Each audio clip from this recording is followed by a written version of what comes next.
did you feel that within all this hardship, you could unravel the purpose of your life?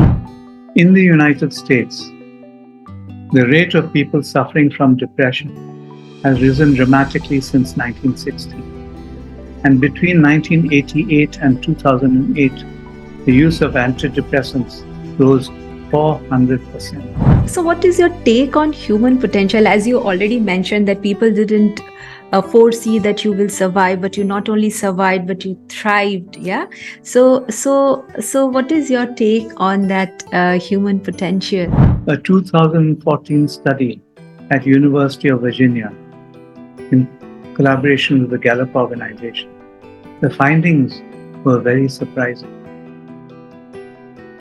People in wealthier regions, in wealthier countries like Scandinavia, reported being happier than those in poorer ones like Sub-Saharan Africa.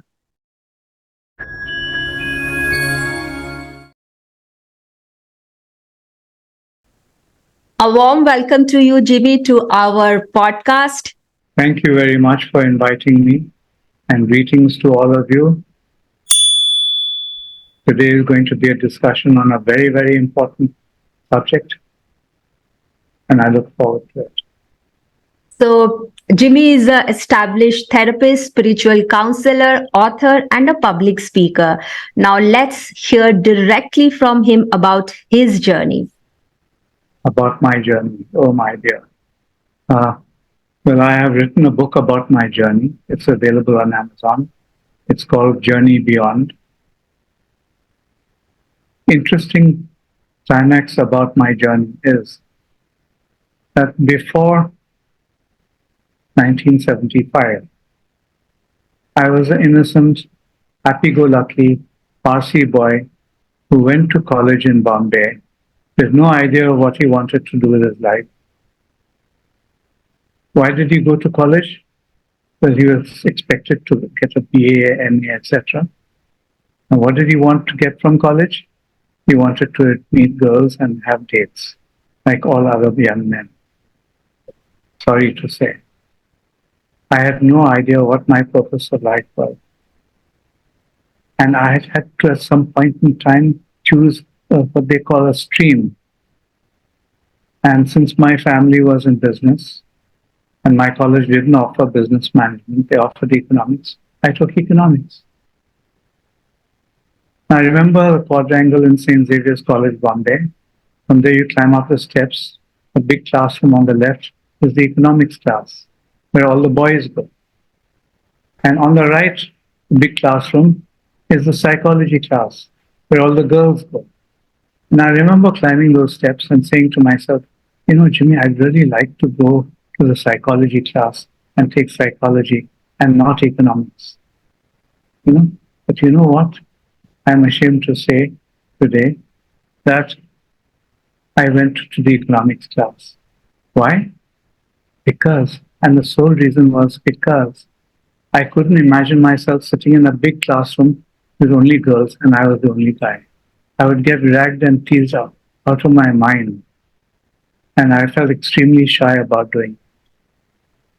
I was very shy and very reserved, very introverted in those days. Then in June 1975, my brother decided to visit me, my family from Europe. And on reaching here, my father decided we must all go to the Parsi pilgrimage fire temple in Udwara in Gujarat. So he got into his car, we got into a smaller car behind him and set off. On the road in Gujarat, on the way to the fire temple, a truck came zigzagging down the road towards us. My father missed the truck and went into the rice fields. And our little car went headlight into headlight into the truck and was badly damaged. Father, mother came rushing up to us. None of us were conscious, took our bodies into his car and went to the local hospital in Narsari or Balsara or somewhere. And on arrival at the hospital, the doctor checked us and informed my parents that this man, namely me, Jimmy Mody, the only one alive. His younger brother and the two others in the car were killed instantly. Of course, I knew nothing about this. I was unconscious the whole time. Then followed a series of, of, of, of uh, situations with my family and managed to get me into an ambulance and the other bodies into an ambulance. And Beach Candy Hospital in Bombay was informed, and we headed off to Beach Candy Hospital. Three bodies, myself, the doctor, the ambulance driver, my parents in their car. The first rain of the monsoon was in June, and a cow came running across the road in front of the ambulance. The ambulance hit the car, swerved, and turned upside down into a ditch on the side of the road. So I managed to somehow, for God alone knows what reason, survived two almost fatal, serious car accidents on the same day, because my brother and the two others were killed in the very first accident. Then my book goes on to recount all the strange happenings I experienced in hospital. My personality, to start with, changed 360 degrees to an extrovert. And I found that it was my mission in hospital that whenever any visitors came to visit me, I had to crack jokes and make them laugh. And so I had completely changed from an introvert to an extrovert in the hospital. And I spent about a year or more in the hospital recovering from the injuries. I broke my head open in two places. I damaged my eyes, I damaged my ears. I broke my left arm at the elbow, both the bones over there were smashed. And I damaged my right bone just above the knee, it was also smashed. And so the doctors, nurses, and ward boys didn't think I would make it. I was almost a record breaker in the ICU, where I was there for about 3 months. They didn't think I would make it. I made it. They didn't think I would ever be able to get up again, but I got up and I was put in a wheelchair. They didn't think I would ever be able to walk again, and one of the nurses had gone to the discotheque at the Intercontinental Oberoi, and I happened to be there with one crutch under one arm and holding on to the girl I was dancing with the other arm and having a gala time because I could hold on to the girls in this way and dance.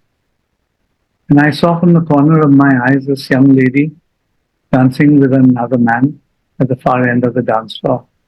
She kept turning and looking at me. Then she came running across the dance floor, shouting out my name, crying, and as she came closer, I saw big tears streaming down her cheeks. She grabbed me, kissed me all over, and I thought the whole world had gone completely banana. You know? Later, I found out from her that she was one of the nurses at the Beach Candy Hospital who thought I would not make it, who then thought I would never sit, and I sat, who thought I would never walk, and now here I was dancing in the discotheque. It completely blew her mind. So I started to have a series of these kinds of very strange experiences. The love I got from that nurse on the dance floor when she hugged me and kissed me, I can't explain it to you. It was almost an infusion of love, and almost like it was an attunement of energies of love. And I got several more such attunements of love during my stay in Beach Candy Hospital. I began to see strange things in the room when I was alone, almost like there was a shadow that flitted here, a shadow that flitted there. And I developed such a tremendous amount of energy within me. At that time, I didn't know anything about energy. But I felt that the word impossible did not exist in my dictionary. I would get better, I would walk, I would come out, and I would be normal. And I had so much energy that I felt I could lift my whole body off the hospital bed if I wanted. The eye doctor came to check me and found that my eyes, because I was seeing sixes and sevens of everything. It was nice when a pretty girl came to visit me because I would see sixes and sevens of a pretty girl also. But the eye doctor said that your eye muscles around your eye have been damaged. And then eyes are not in coordination. That's why you're seeing this. So I will have to perform a series of eye operations on you to bring you back into focus again. I thought to myself, I've been total about 18 hours on the operating table till by that time. I don't want any more surgery. Can I not try to make those images into one? So it's that time all day, every day in that room, and I try to focus on something in mind and try and force the images together. Days passed, weeks passed, and finally I was able to see only one image. Without surgery? Without surgery. The eye doctor came to visit me again. He examined me. Said, my God, what have you done? I've never seen this before. Your eyes have automatically improved. You don't need surgery now. Then I realized I could make things happen in my life. That the human mind was strong enough to make it happen. And that's when I started thinking about the human mind and about the human spirit. And that's when my page turned and I moved slowly from business orientation to spirituality, healing, and this energy that vibrated within me. And I got out of hospital. My healing was very slow. I walked with crutches. Finally, only when I had a lot to drink would I see still sixes and sevens of everything. Otherwise, I would see it in singular digits.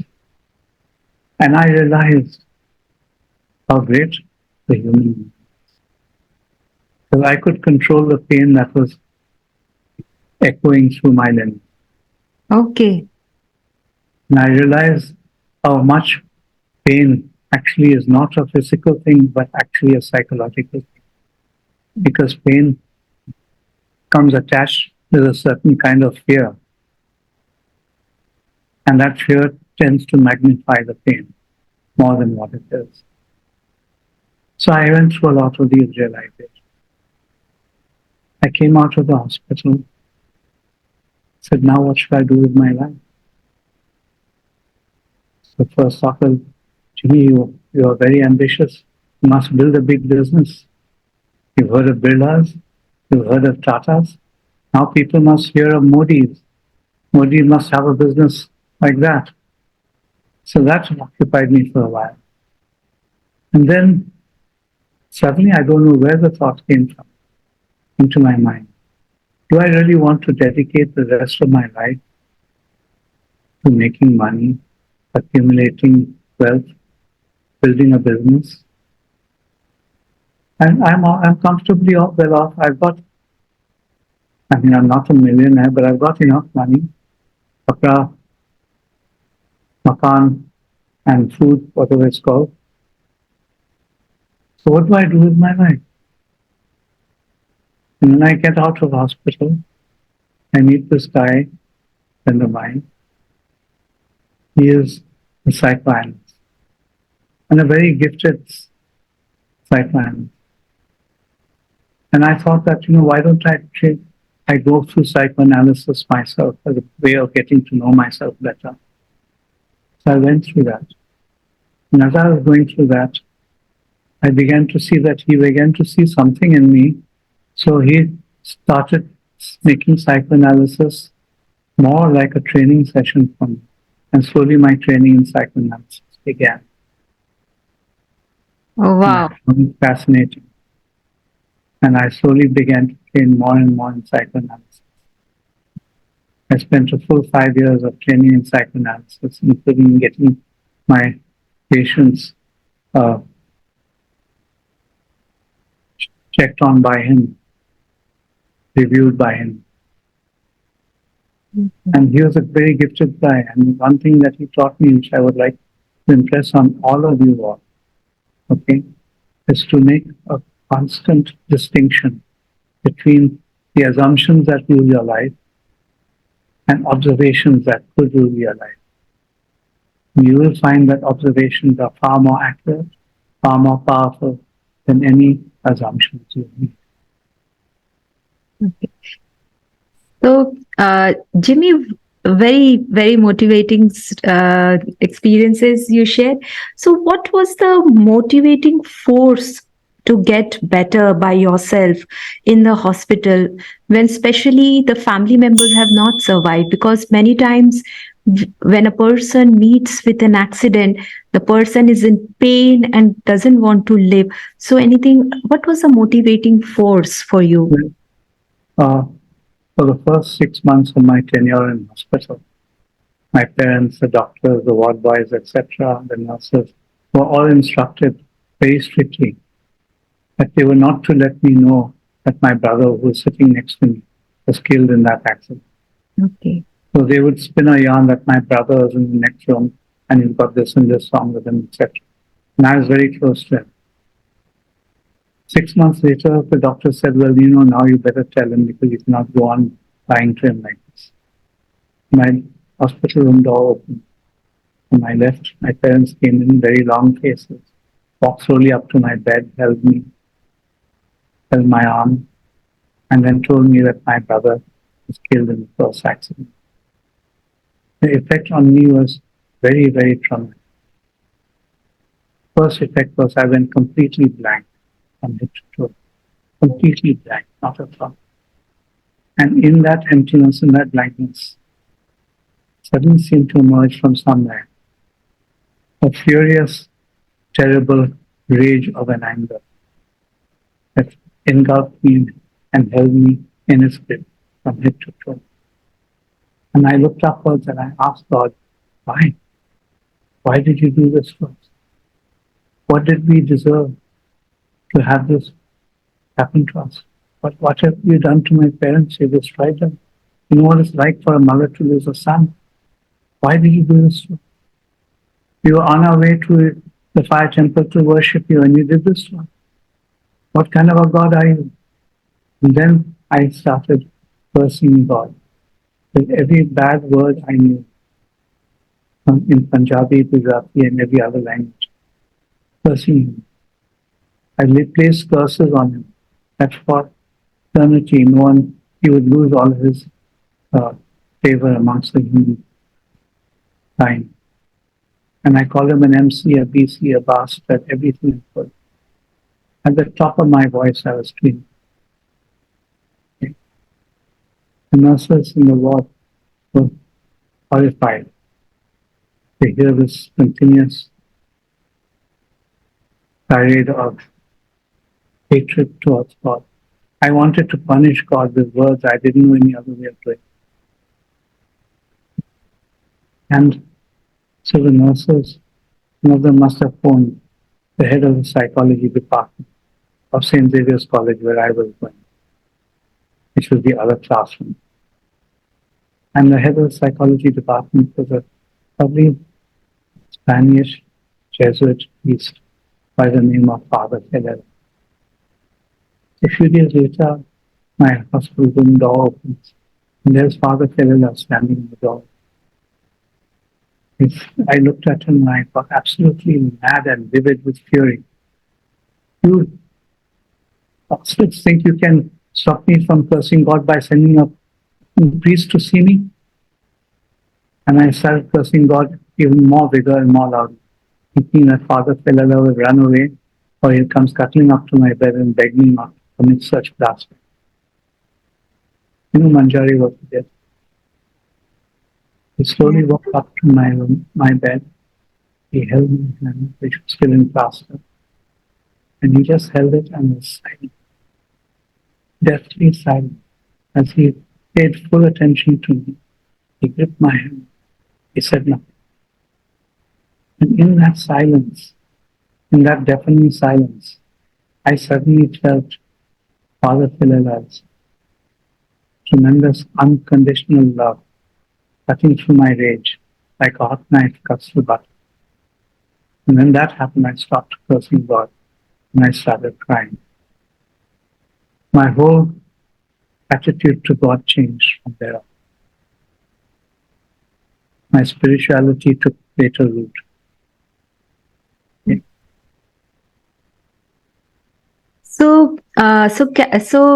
Jimmy, so did you feel that all this hardship, within all this hardship, you could unravel the purpose of your life because of this accident? Then you went to the psychoanalyst, and then you became a psychoanalyst. So how did you see it? So I began to see, and as I lay in bed and as I got out of bed and struggled with my recovery, I began to, and I got letters from friends in London where I was doing my CA, my articles of clerkship, chartered accountancy, after my economics. And I was very touched by their expression. The partners of my firm offered that the job is still always open for me. I was very touched by them. And from that, and from Father Filela's experience, and maybe some other things, I began to say that, I really felt that I was going slowly, brain dead, first doing this chartered accountancy, auditing business. I was doing it only because I had this dream of starting a business of mine, of doing something great, of mastering a subject which most people in business tend not to master. So I said, why do I want to do that? My family's in business. I'm getting a reasonable enough income. I don't need much. Why don't I just give that whole auditing CA stuff, give it up? Then what shall I do? After going through the psychoanalyst experience, I decided, well, why don't I become a psychoanalyst? Okay. I started training in them. I didn't tell anybody about this other than my psychoanalyst mentor. And soon, a few months later, I blurted out to my wife that, I took her, first I did a sensible thing. I took her out for lunch at the Bombay Gymkhana with a lot of beer and wine. And then I said, I've got some news to tell you. I'm giving up all business because business I'm taking from society more and more money. I don't need that much money. Money is slowly getting a diminishing marginal utility to me. Instead, I want to go into something that I can give back to people. And I think I'm going to become a psychiatrist. In that way, I think I can give back to people. So my wife's first reaction was I'd shared a lot of our ambitions together, and she was hoping that we'd become a big business family. She burst into tears, in the front of the whole of the Bombay Gym dining room. But then she understood me. She became a support. And I slowly started going more and more into this field. From psychoanalysis, I went into clinical hypnotherapy, from there into CBT, and from there into transpersonal regression therapy.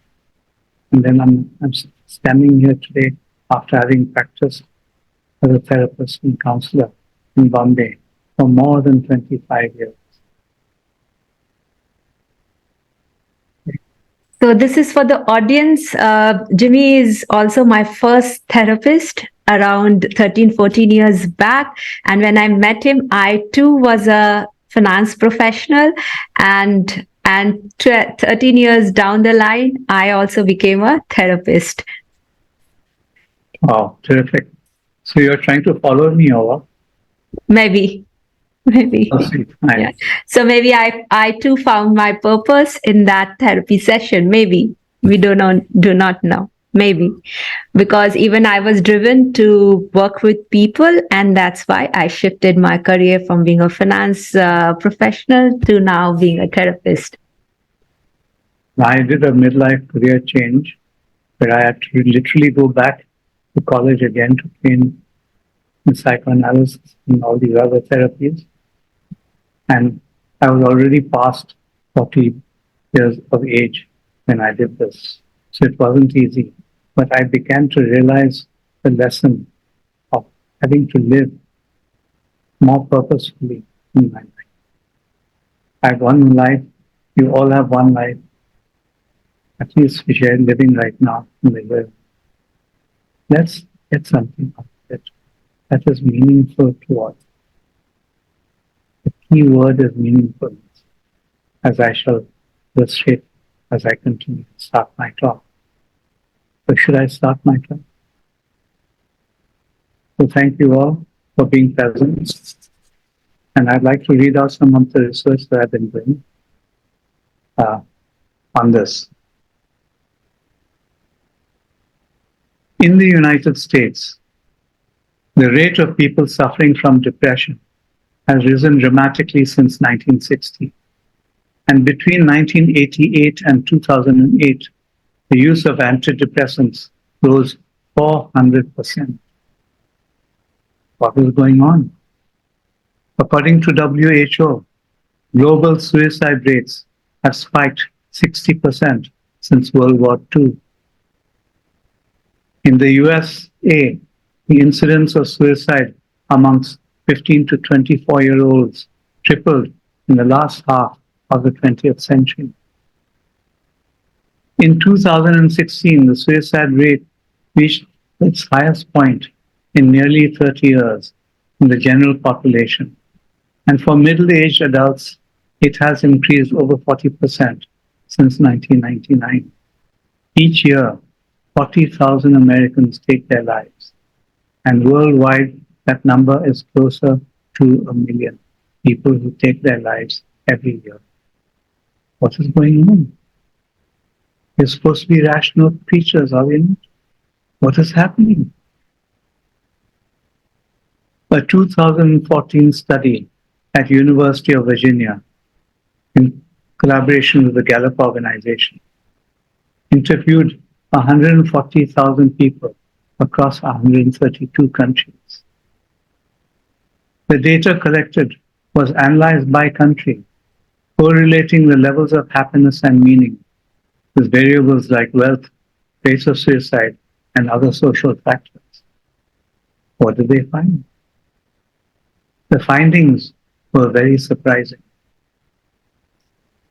People in wealthier regions, in wealthier countries like Scandinavia, reported being happier than those in poorer ones like Sub-Saharan Africa. So if you ask someone, are you happy? He'll either say yes, no, sometimes.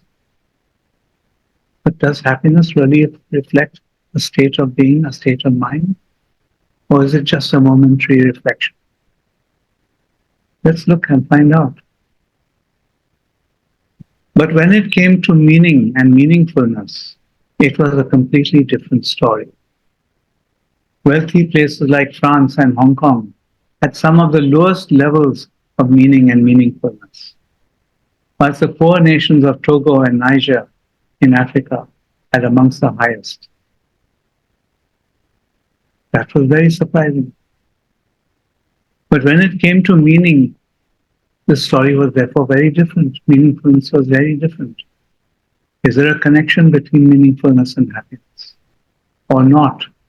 Let's find out. Wealthier nations, it turned out, had significantly higher suicide rates than poorer ones. Wealthier nations like Denmark and Finland had higher suicide rates than poorer ones. Okay? Even though they claimed to be happier. Why would they have higher suicide rates if they were happier? Let's ask ourselves these questions as we go along.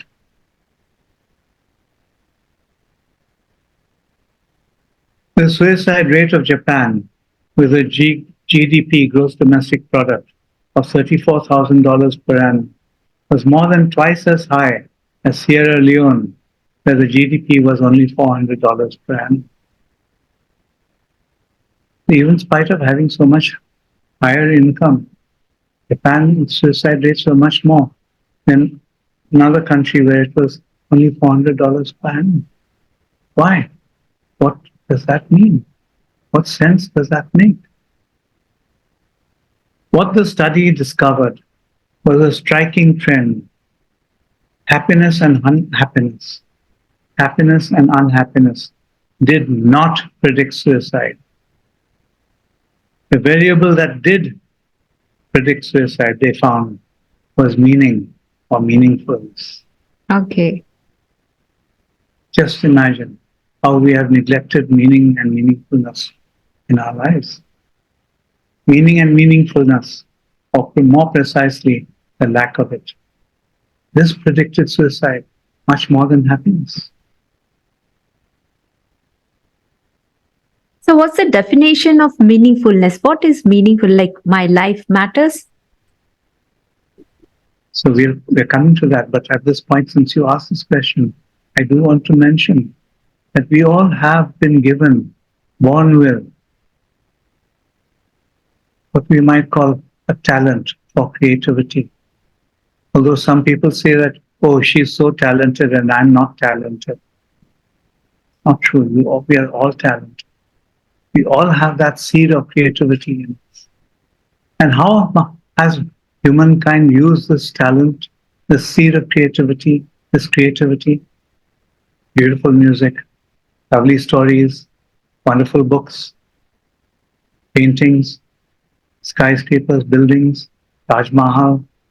Wow. But what about the essence for which it has been given to us, which is to create a meaningful life for ourselves? How many of us simply create a meaningful life for ourselves? Or when we hear about meaningfulness, we throw up our hands and say, yes, that sounds wonderful, but how do we get it? How do we create it? Or what about that creativity spark within you? Why not use that? Okay? So let's read on and see where it goes.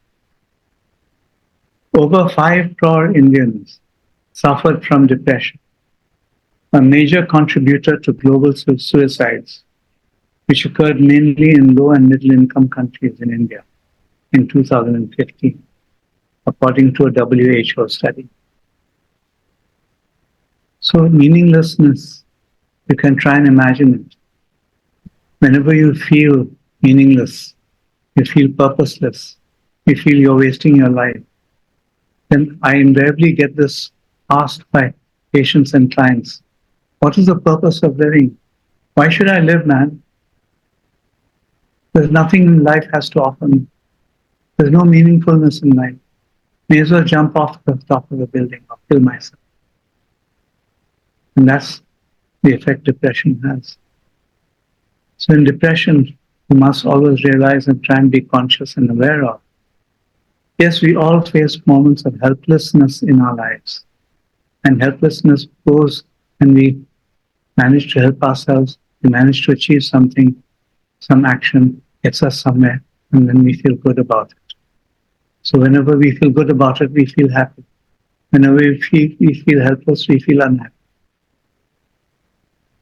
Problem starts when helplessness slowly moves and converts into hopelessness.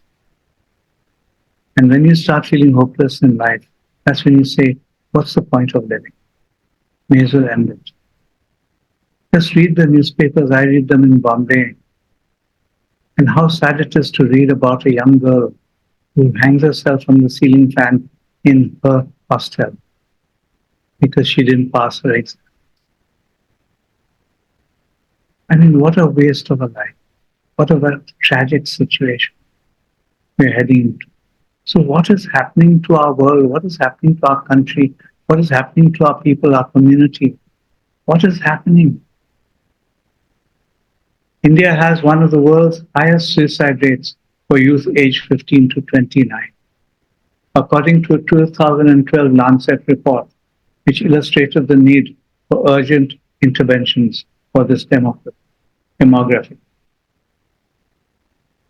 What is happening? So we need to start looking at this more carefully. And if depression is linked to suicide, And if meaningfulness and lack of meaningfulness is linked to depression, then surely we need to look more carefully at meaningfulness and its effect on our lives. Right? So, Jimmy, how can we imbibe that meaningfulness in our Yes. life? If I'm feeling meaningless, my life is not worth. And also, how do I make that movement? Yes. I want to come to that. I want to finish reading just a little bit Yes. more. Okay.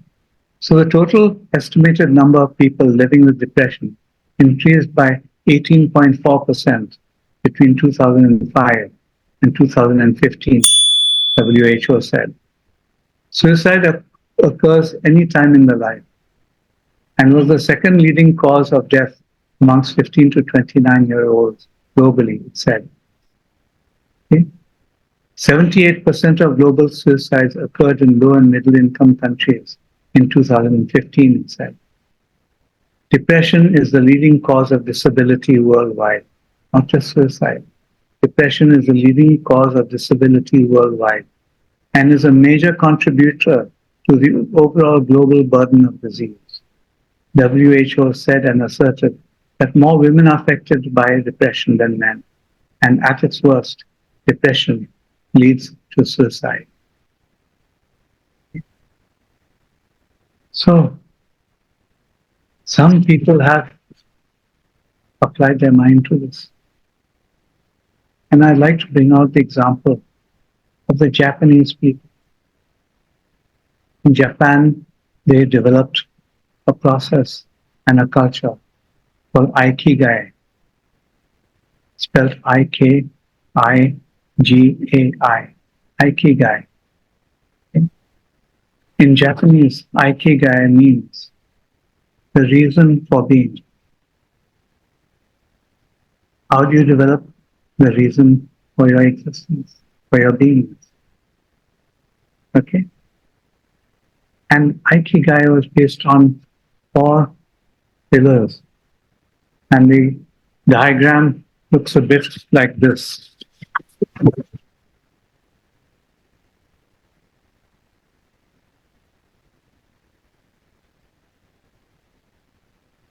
There are 4 circles interlocking each other,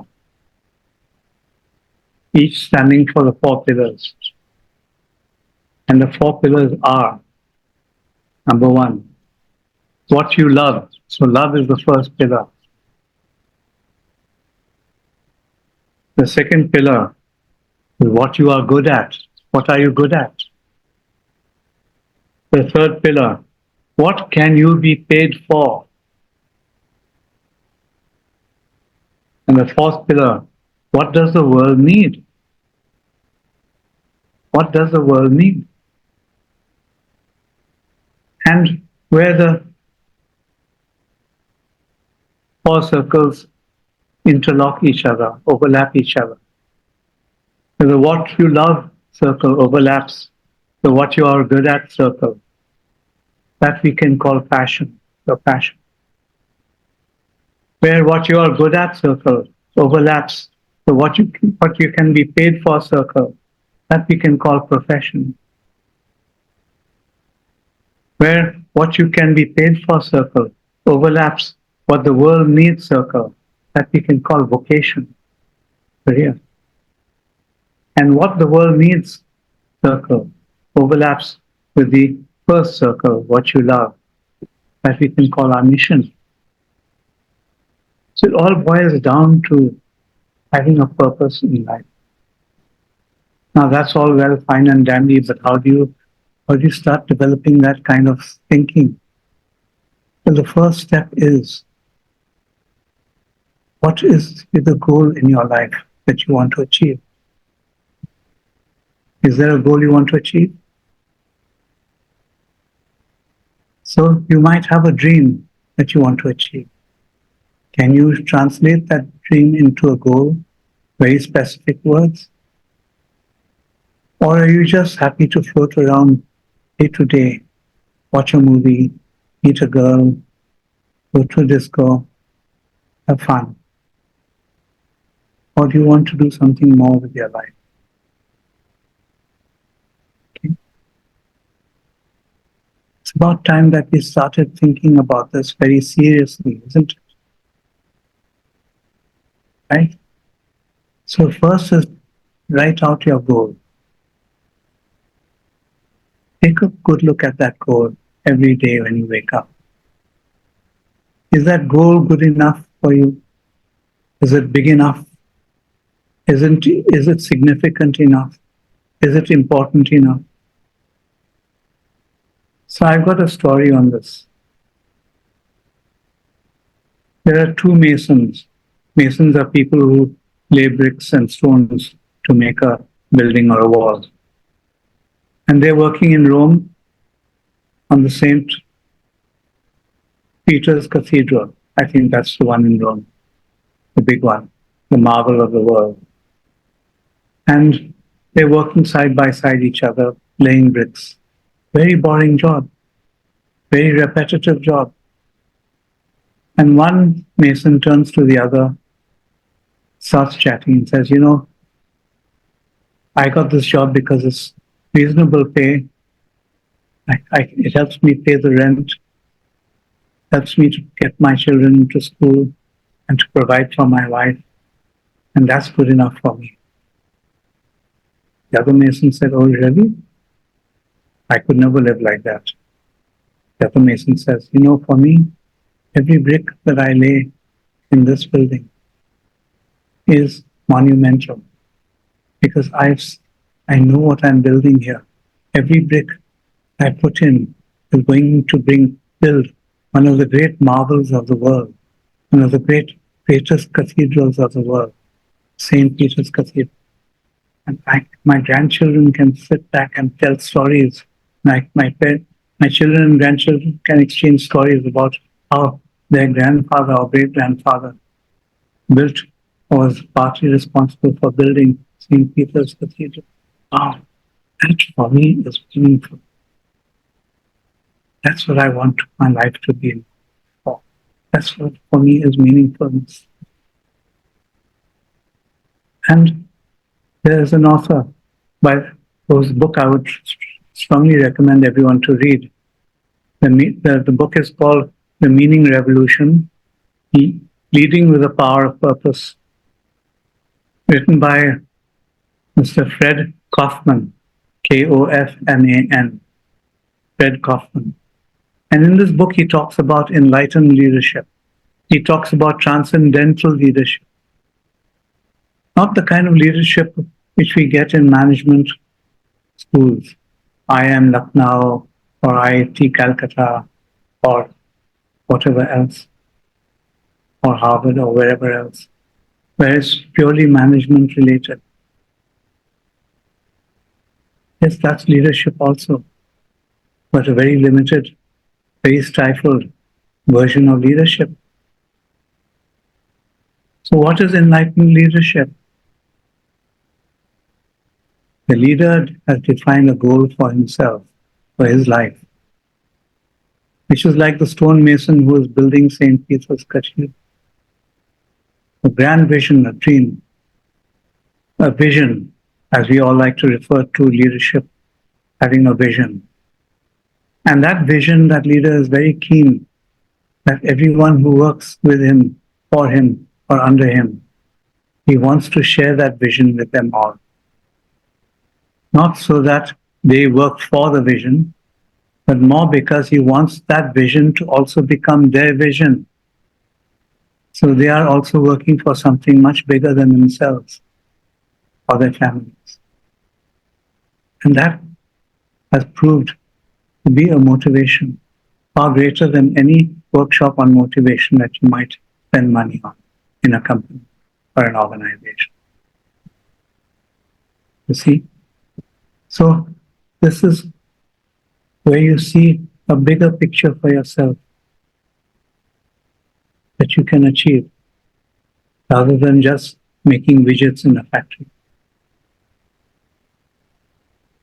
So, Jimmy, how does the journey of discovering one's purpose contribute to the overall personal growth and self improvement? So if you can find that goal, that overall goal, which I will help you to look at in a little while, okay? You can find such a goal. You can make that your goal of your life. You can make that the purpose of your life. You'll make that the goal of your life actually because you'll say, wow, this is actually the reason why I'm alive. This is why all life exists on planet Earth. Okay? Yeah. Then you get really excited about what you're doing. You'll get up every morning with this purpose of life lingering in your mind. You jump out of bed wanting to get working on it. I couldn't sleep all night last night because of this podcast. Oh, really? Yes, because I was so excited about this podcast and what I would get an opportunity to share over here with whoever is there to share it with. Okay. And to me, that was very exciting. It was exciting for me as well because it's a wow moment for me because you are my first therapist, but I did sleep well yesterday. I was thinking all night what I should say, what I shouldn't say, what I how I want to put this message across to the maximum number of people is my mission of my life. Yeah. The mission of my life is that to put this message across to maximum number of people. And for that reason, I'm working together with two other ladies, and hopefully more people will join as volunteers to start a movement called the Human Potential Discovery Movement. Okay. Oh wow. Yeah. So what is your take on human potential? As you already mentioned, that people didn't foresee that you will survive, but you not only survived, but you thrived. Yeah. So what is your take on that human potential? You want to hear my take? Yes. I'm very excited to tell you what my take is.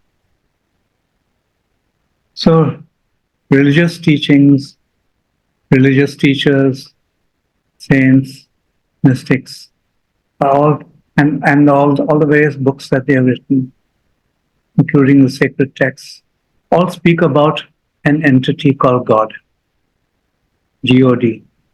Some people say, nah, I don't believe in God. Some people say, I don't know whether he exists or doesn't exist. Some people, oh yes, God exists. So it doesn't matter for me whether you believe or don't believe. I just want to center you on one point, that there is something more than you that exists, isn't there? And that something more than you is what has created you and your line of being, your family, being a woman, being a man, being a cockroach, being a snake, being a beautiful bird, flamingo. Who created all these things? And why was it created? Just for fun? Why was it created? Okay. Let's look at that. Okay. So imagine, if you wish, we won't use the word God, we'll use the word infinity. Would you accept that infinity exists? Yes. Yes. Yes. Yeah. So if infinity exists, and look, then we all know the mathematical symbol for equity, the horizontal 8, right? So if you look at it little algebraically, we will realize that if infinity exists, then nothing else can exist. Because infinity is everything and everyone. So you and I, Manjari, and all the other people listening to this also don't exist if infinity exists. Would you still like to believe that infinity exists? Yeah. Yes. And guess what? So whenever I would say this to a group or a workshop, some bright young lady or guy would stand up and say, oh, that's very simple, Jimmy. That's because you and I and we are all parts of infinity. Say, oh, really? So you are one part of infinity, I'm another part of infinity? So yes. Okay, take the infinity algebraic signal, put a division sign next to it, and divide it by any number you choose. Any number. What will you get? You know what you'll get? You'll get, and you'll only always get infinity. So if infinity divided by any number can only give you infinity, does that not mean that infinity cannot be divided?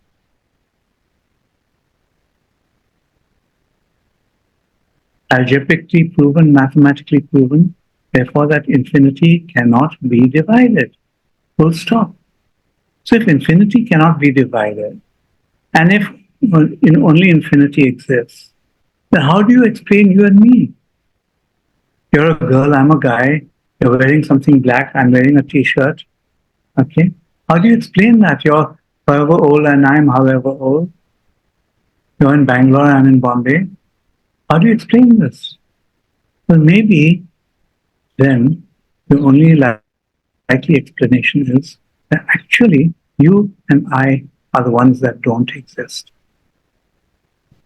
You and I are illusion. But we are so used to this illusion that we relate to each other in whatever way we can. Okay? So, if this is the case, why did God create us? It means God, who is infinite or the infinite source of creation, whatever you want to call it, the universal source of energy, as the Reiki practitioners call it, created illusion. Why? Well, look at it this way, very logically. Infinity exists. Can infinity create anything other than itself, separate from itself? It cannot. So actually, creativity cannot create anything else that also exists, because only creativity can exist. So creativity says, think I'm stupid or what? I've got a clever idea. I will create all that doesn't exist. I will create illusion.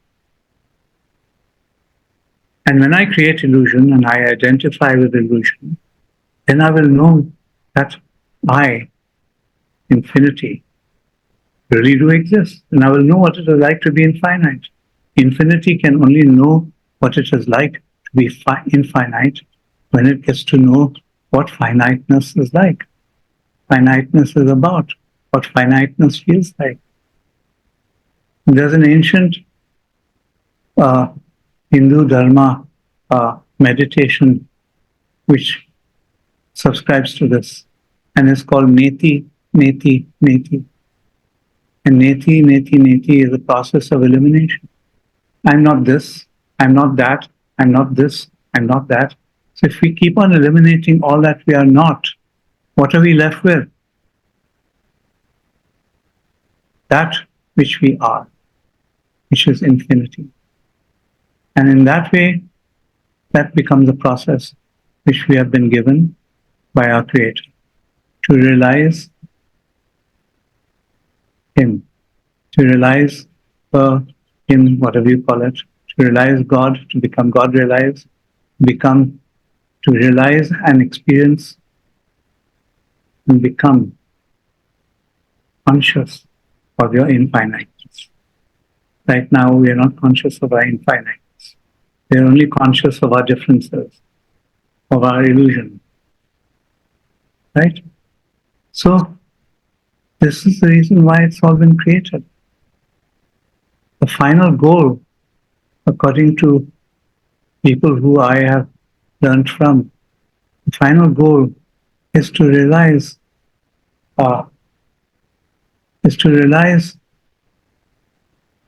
God consciously. To realize that you are God consciously. To put it in other words, the final goal is to make all that is unconscious conscious, and become conscious of all that is unconscious. Easy to say. Can you imagine doing it in this lifetime? Well, maybe you'll need to be reborn a few more times to be able to do it.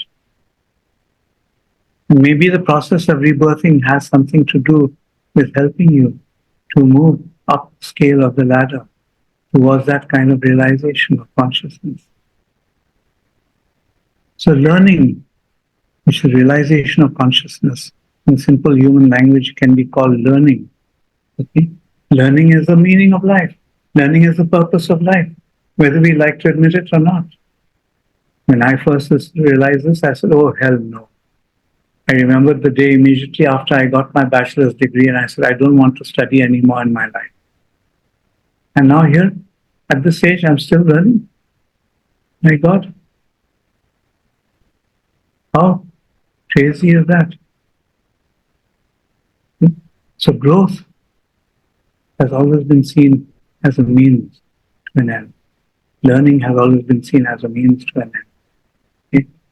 Expanding your consciousness as a means to an end. Actually, would it actually be possible that they're not the means to the end? They are the end. They are the purpose of all life.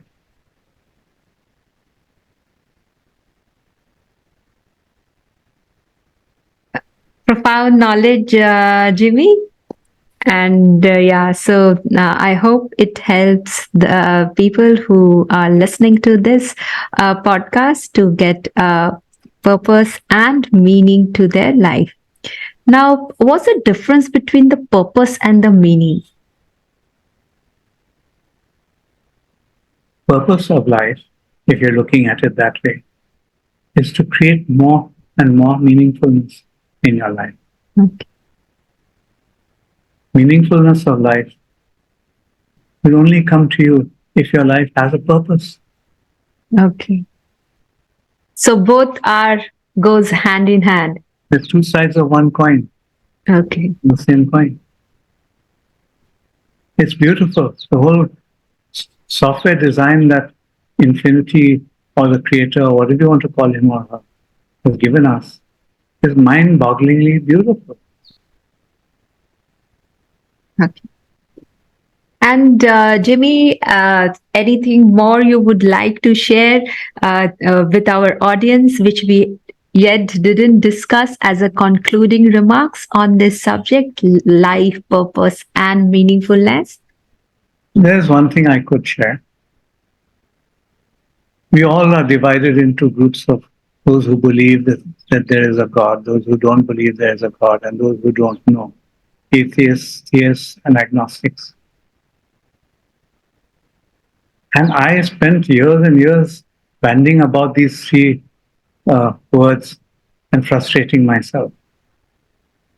Okay? Suddenly it hit me that I don't want to subscribe to a religious definition of God. I want to subscribe to a definition of God that works for me, a definition of God that I have made up for myself after all these years of confusion. Reading Stephen Hawking, Richard Dawkins, and all the rest of them. No, I don't want any of them.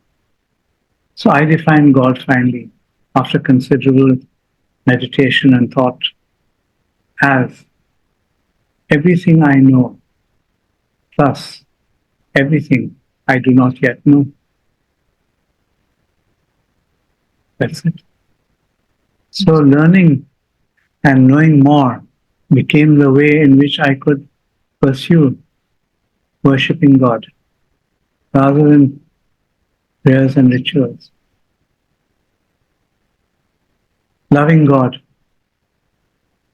coming closer to God by getting to know, by getting to develop greater and greater consciousness, greater and greater beingness, by greater and greater identification with that famous Vedic statement, Aham Brahmasmi, Tat Tvam Asmi, I am God.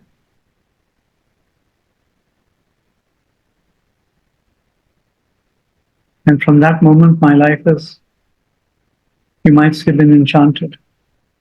But then I had the other problem which I faced amongst the various groups of people I've been teaching, talking to, or giving workshops. How can I believe God, something I've not seen, can't touch, can't taste, can't hear, can't experience or perceive with any of my five senses? How can I say that it exists? Well, that question perplexed me for a long time. And then I began to see God has created all this beauty, trees, mountains, squirrels, flowers, men, women, animals, such a rich abundance, almost infinite abundance of creation, all beautiful in its own way. But we discriminate, no? The cockroaches are not beautiful. Earthworms, yuck. Snakes, ooh. Spiders, no. Look at them. Look at amazing beauty that lies in them. How they have been created, each of them, and how they are connected with the entire connectivity of the life force that we call God. So I don't need to see God. If I see a cockroach run across the table, I say, oh, how beautiful you are. Thank you, God, for creating me. If I see a snake, I say, oh, God, that's your reflection again. If I see a beautiful tree or a beautiful mountain, wow, God, that's your creation again. So I can experience God through God's creation. Oh, wow, profound. So many thanks, Jimmy, to take out time from your busy schedule and to share your knowledge and your inputs with us. And I didn't know about your life story actually all these years about meeting that accident and all. And it also gave me an opportunity to know all about your life, which is quite motivating that you healed yourself with focus and with goal orientation and with mind power. It is a very, very motivating story for me, and I'm sure it is the same for our viewers. Many thanks for accepting our invitation to come today. Namaste. Thank you, Manjari. I'd like to thank you and all of you for giving me this opportunity to share something that I would like to share with maximum number of people around the world. And I do believe that no one is created any more special or different from the other. And the suffering that we all complain about, these are actually gifts from God to help you to grow your consciousness. After all, the end goal is growing your consciousness, isn't it? So you can become a very conscious leader. You can develop a form of enlightened leadership or transcendental leadership, which is another program I'm trying to develop for the people over here. Okay? And help people move from being what we experience in India as a politician who's only interested in his own pockets, in his own power, but promises the earth to win over his constituency. Shameful, sad, tragic. What a loss to him. So thank you, Jai Baba.